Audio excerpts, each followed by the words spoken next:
네, 반갑습니다. 오늘 말씀은 하나님의 성, 거룩한 시온의 성에 대해서 말하고 있습니다. 1절은 여호와는 위대하시다는 고백으로 시작합니다. 1절 말씀 같이 보실까요? 여호와는 위대하시니 우리 하나님의 성, 거룩한 산에서 극진히 찬양 받으시리로다. 네, 극진히 찬양 받으시리로다 라고 말하고 있습니다. 여호와는 위대하시다 라는 말은 무엇이냐면 여호와의 능력이 미치지 않는 곳이 없다는 고백입니다. 여호와의 능력이 미치지 않는 곳이 없다는 것이에요. 자, 시인의 이런 고백은 어떻습니까? 내 삶의 모든 영역 속에서 하나님의 능력을 인정하는 것이 쉽습니까? 우리의 인생 곳곳마다 주님의 돌보심을 느끼고 계십니까? 이것이 이 땅에 살아가는 현실과 부닥칠 때면 하나님의 능력을 확인하기가 쉽지 않습니다. 여전히 나를 괴롭히는 문제가 해결되지 않으며 또 하나님께 기도했던 그 기도 제목들이 응답받지 않으면 우리는 의심에 빠지게 됩니다. 사단이 그것으로 공격하는 것이죠. 자, 그럴 때 우리에게 필요한 것은 무엇입니까? 이번 주 주신 말씀처럼 겨자씨와 같은 믿음입니다. 이 겨자씨와 같은 믿음은 우리의 삶에 그 믿음을 심는 것입니다. 심는 믿음이 아니고선 우리는 인내라는 열매를 맺을 수 없는 것이죠. 하나님의 능력은 우리가 어떠한 상황 가운데 있다 할지라도 또 어떠한 문제로 고민한다 할지라도 반드시 그 열매를 맺으시고야 만다는 것이죠. 우리의 삶 속에 하나님의 그 열매, 하나님의 그 믿음을 맺게 하시는 것이 하나님의 능력인 것입니다. 그 여호와 하나님이 위대하시다라고 고백할 수 있는 것이죠. 그 고백 속에서 오늘 찬양을 드릴 수 있는 것입니다. 자, 2절에서는 하나님의 성, 시온성에 대하여 묘사가 나옵니다. 2절 말씀 보실까요? 2절, 터가 높고 아름다워 온 세계가 즐거워하며 큰 왕의 성, 곧 북방에 있는 시온산이 그러하도다. 아멘. 자, 터가 높다고 합니다. 자, 그런데 이 산은 그렇게 높은 산이 아닙니다. 해발 790m 정도의 산입니다. 그러니까 온 세계를 다 따져봐도 그 산은 높은 산이라고 말할 수 없는 것이죠. 자, 그런데 왜 그 터가 높고 위대하다고 했습니까? 그것은 바로 하나님이 그곳에 임재하시기 때문입니다. 하나님의 임재하심으로 말미암아 그 터가 높다라고 말씀하시는 것입니다. 그러니까 물리적으로 그 터가 높다라고 이야기한다면 예루살렘이 아니라 인도를 찾았어야 할 것입니다. 이 산을 위대하게 만드는 것, 이 산을 놀랍게 만드는 것은 하나님의 임재인 것이지 그 산이 원래 위대해서 그런 것이 아닙니다. 하나님의 교회로 위대하게 말씀하시는 것은 하나님께서 그곳의 주인으로 좌정하셨기 때문이죠. 우리 강성 루원교회가 위대하다라고 말씀하시는 것은 이 강성 루원교회에 하나님이 함께 하시기 때문입니다. 이 세상의 관점으로는 그러한 고백이 나올 수 없는 것이죠. 오늘 시온산을 말하고 있는 이 시인, 성령께서 말씀하게 하시는 그 내용은 바로 여호와의 임재에 있는 것입니다. 하나님의 임재는 온 세계를 즐겁게 합니다. 이것이 위대한 왕이신 하나님의 절대 주권이 온 세계에 미치기 때문이에요. 그래서 온 세계가 즐거워한다. 라는 표현이 있는 것이죠. 자, 그런데요. 오늘 시인이 이렇게 고백하는 것은 미래에 이루어질 내용을 가지고 말하는 것입니다. 왜냐하면 그 이스라엘의 역사상 그 시온산으로 말미암아 온 세계가 즐거워했던 적이 없기 때문입니다. 자, 그래서 미래의 시점을 바라보는 것이다. 마치 이사야 선지자에게 주셨던 그 미래를 바라보면서 찬양하는 것과 마찬가지입니다. 이사야 선지자는 2장 2절로 4절에 이렇게 기록하는데요. 같이 한번 읽어볼까요? 말이래 여호와의 전의 산이 모든 산 꼭대기에 굳게 설 것이요 모든 산 위에 작은 산 위에 뛰어나리니 만방이 그리로 모여들 것이라. 많은 백성이 가며 이르기를 오라 우리가 여호와의 산에 이르며 야곱의 하나님의 전에 이르자. 그가 그의 길을 우리에게 가르치실 것이라. 우리가 그의 길을 행하리라 하리니 이는 율법이 시온에서부터 나올 것이요 여호와의 말씀이 예루살렘에서부터 나올 것임이니라. 그가 열방 사이에 판단하시며 많은 백성을 판결하시리니 무리가 그의 칼을 쳐서 보습을 만들고 그들의 창을 쳐서 낫을 만들 것이며 이 나라와 저 나라가 다시는 칼을 들고 서로 치지 아니하며 다시는 전쟁을 연습하지 아니하리라. 아멘. 자, 이렇게 예언되었던 내용은 예수 그리스도를 통하여 이루어졌습니다. 예수님께서는 마지막 성전으로 자신을 모든 인류의 대속 제물로 주시지 않았습니까? 자, 그로 인해서 하나님의 도성은 신실한 주의 백성들로 이루어진 하늘과 땅 양쪽의 공동체가 되었습니다. 거룩한 백성의 공동체는 세 번역으로 말한다면 온 누리의 기쁨을 누리게 되었습니다.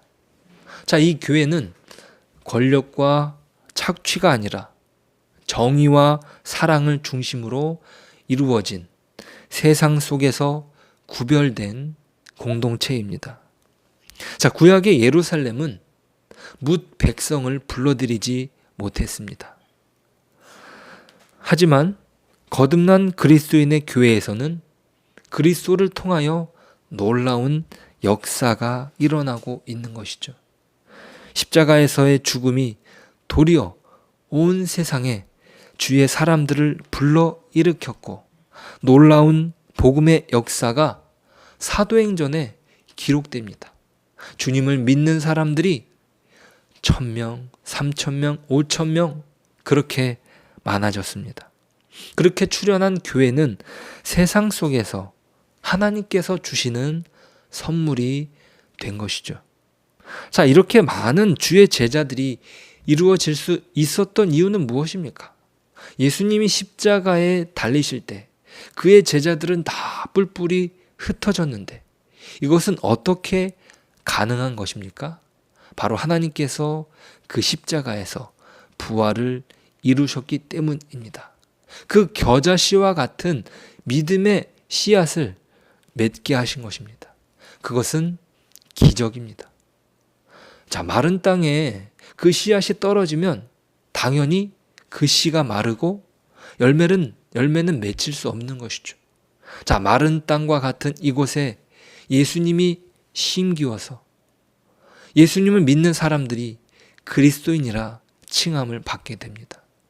예수가 죽어 예수 그리스도를 믿는 그리스도인이 낳게 된 것이지요. 자, 그런 기적의 현장에서 우리는 하나님께 찬양할 수 있는 것입니다. 우리는 그런 기적 속에서 하나님을 예배하고 하나님을 찬미하고 하나님을 노래하는 저와 여러분 되시길 소망합니다. 자, 오늘 시편은 독특한 내용이 등장합니다. 시온성을 돌라는 것이에요.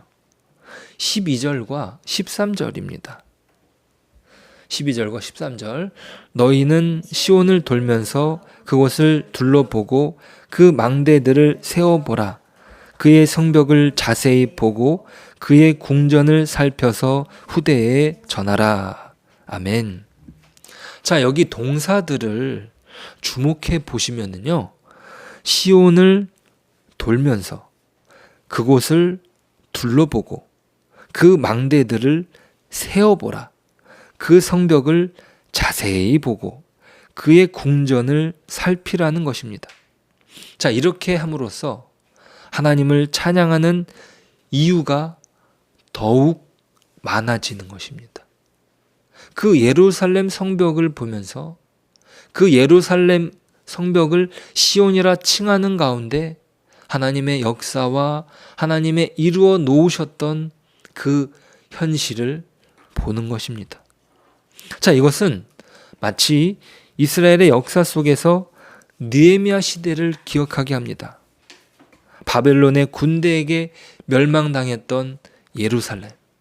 그 성벽이 150여 년 동안 건설되지 못했고 폐허가 되었습니다. 그 바벨론 땅에서 관리에 있었던 느헤미야는 그 직을 포기하고 예루살렘 성벽을 재건하러 갑니다. 그리고 성벽 재건을 완수한 뒤에 유다의 지도자들로부터 백성에 이르기까지 그 성벽을 돌라고 이야기합니다. 느헤미야 12장 31절과 38절을 함께 보시겠습니다. 31절, 이에 내가 유다의 백성들을 방백들을 성벽 위에 오르게 하사 또 감사 찬송하는 자의 큰 무리를 둘러 나누어 성벽 위로 대오를 지어가게 하였는데 한 무리는 오른쪽으로 분문을 향하여 가게 하니 38절, 감사 찬송하는 다른 무리는 왼쪽으로 행진하는데 내가 백성의 절반과 더불어 그 뒤를 따라 성벽 위로 가서 화덕 망대 윗길로 성벽 넓은 곳에 이르고. 아멘.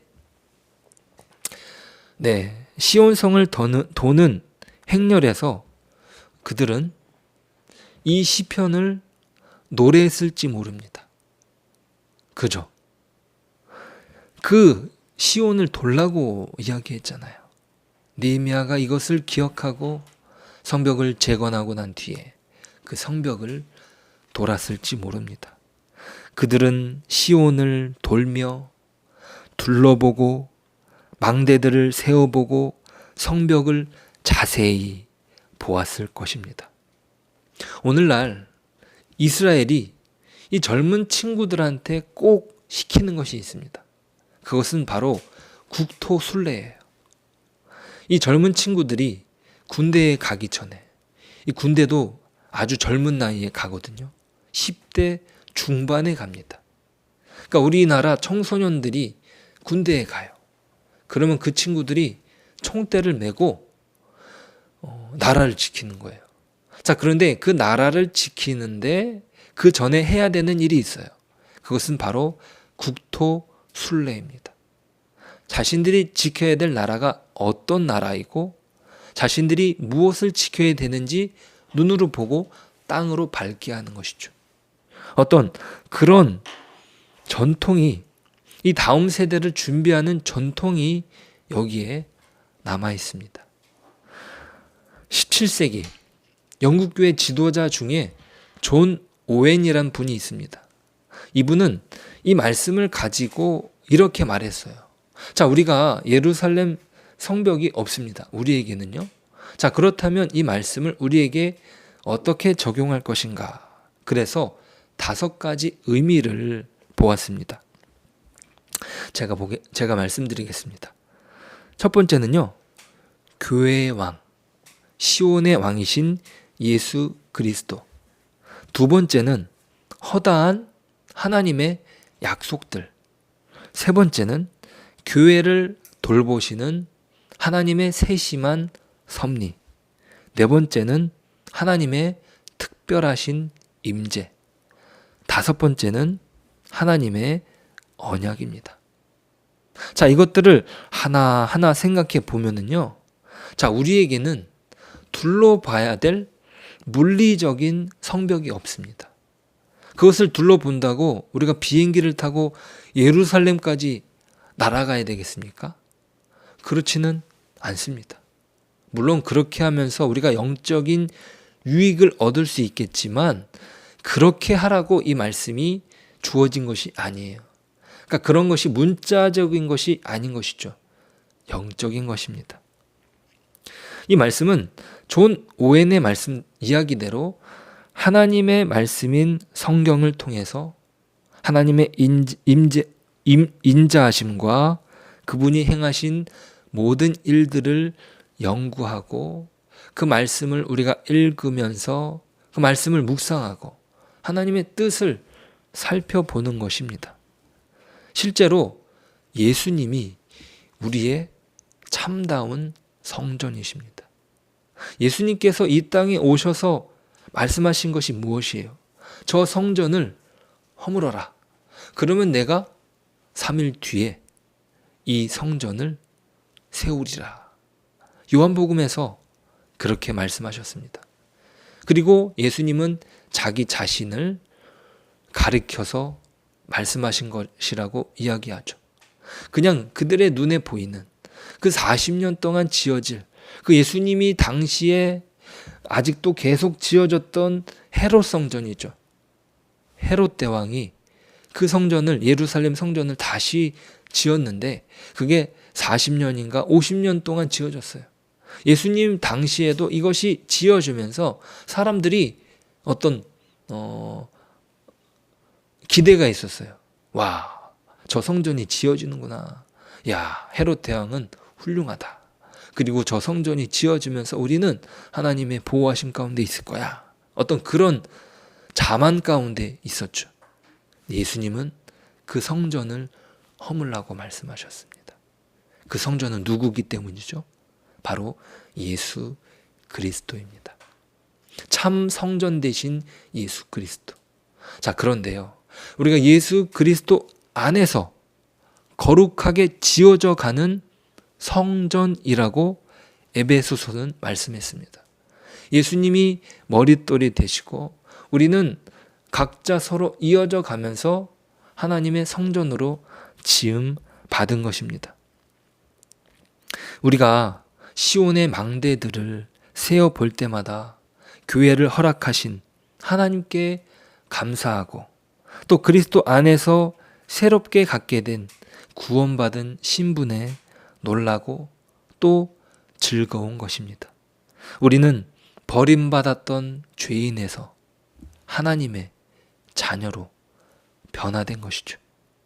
주님의 궁전을 살피면서 우리의 다음 세대들에게 전할 것은 예수님에 대해서 궁금해하는 또 예수님에 대해서 모르고 있는 이 다음 세대들에게 우리의 신앙을 우리의 믿음을 전해주는 것입니다. 그 믿음의 유산이 교회를 단단히 붙잡을 것입니다. 오늘 14절이 이렇게 고백하지 않습니까? 함께 읽겠습니다. 이 하나님은 영원히 우리 하나님이시니 그가 우리를 죽을 때까지 인도하시리로다. 아멘. 우리가 죽는다 할지라도 하나님은 영원토록 우리의 하나님이십니다. 우리의 숨이 끊어지고 우리가 천국에 가는 그날까지 예수님은 우리와 함께 하십니다. 죽음의 고통이, 죽음의 불안이 우리를 엄습한다 할지라도 주님이 우리를 붙잡으십니다. 하나님이 우리를 붙드십니다. 그것이 영원토록 붙들려지는 것이죠. 우리가 죽을 때까지가 아니라 우리가 죽은 이후에 하나님의 나라에서 영원토록 하나님은 주인이십니다. 그 하나님의 은혜 안에서 오늘 하루가 하나님의 영광을 흘려보내는 자로서 거룩한 씨앗으로 믿음의 겨자씨와 같은 믿음을 심고 우리가 빛으로 소금으로 세워지는 저와 여러분 되시길 주님의 이름으로 축복합니다. 기도하겠습니다. 하나님 아버지 감사합니다. 우리가 하나님을 아버지라 부를 수 있는 그 놀라운 특권으로 우리를 사랑하여 주시니 감사합니다. 우리의 미래는 주님의 손에 붙들려 있습니다. 우리가 그 사실을 기억하며 거룩한 성전으로 세워지게 하여 주옵소서. 주님께서 세우신 교회 공동체를 사랑하며 교회의 생명을 살리는 일에 우리가 아름답게 구원의 축복을 흘려보내는 일에 쓰임받게 하옵소서. 예수님의 이름으로 기도드립니다. 아멘. 네, 그렇습니다. 우리가 주님의 이름으로 거룩한 성전이 되었습니다. 우리를 그렇게 성전으로 세우신 은혜를 기억하고 그 은혜를 살펴보면서 우리는 하나님께 마땅히 영광을 돌려드릴 수 있는 것이죠. 내가 잘나서가 아니라, 내가 그 복을 받을 만해서가 아니라 하나님께서 나를 하나님의 거룩한 교회로 세워주셨기 때문입니다. 그 은혜가 오늘 우리를 지켜줄 줄 믿습니다. 그 은혜 가운데 축복을 증거하는 복된 사람들 되시길 소망합니다. 감사합니다.